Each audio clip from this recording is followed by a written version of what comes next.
Hello viewers, আসসালামু আলাইকুম। সবাই কেমন আছেন? আলহামদুলিল্লাহ আমি ভালো আছি। তো আমার ওই পাশটা হচ্ছে লেক গার্ডেন, আর লেক গার্ডেন থেকে এতদিন আমি আপনাদের চাইনিজ গার্ডেনের ভিউটা দেখাইছি। তো অনেক অপেক্ষায় ছিলাম কবে এই চাইনিজ গার্ডেনের পুরাতন কাজটা নতুন করে সংস্কার করে চালু করবে।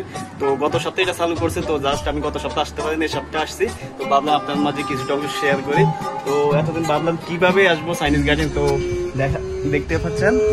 আর এতদিন আমি আপনাদের চাইনিজ গার্ডেন থেকে লেক গার্ডেন থেকে চাইনিজ গার্ডেন দেখাইছি।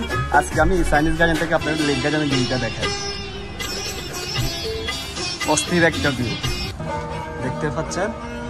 আর এই মূলত হচ্ছে এটা সেই লেক, এই লেকের কারণে নামকরণ করা হয়েছে লেক গার্ডেন। অপোজিটটা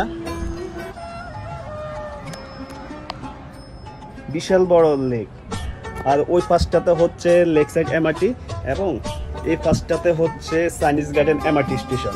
তো আপনারা সিঙ্গাপুর যে কোনো প্রান্ত থেকে খুব সহজে আসতে পারেন চাইনিজ গার্ডেন এবং লেক গার্ডেন। আপনারা লেক গার্ডেনে আসলে লেক গার্ডেন থেকে চাইনিজ গার্ডেন খুব সহজে ঢুকতে পারবেন, এবং চাইনিজ গার্ডেন এমআরটিতে আসার পর আপনারা চাইনিজ গার্ডেনে আসলে লেক গার্ডেনে খুব সহজে ঢুকতে পারবেন। তো ধন্যবাদ সবাইকে, ভালো থাকুন সবাই, ভিডিওটি শেয়ার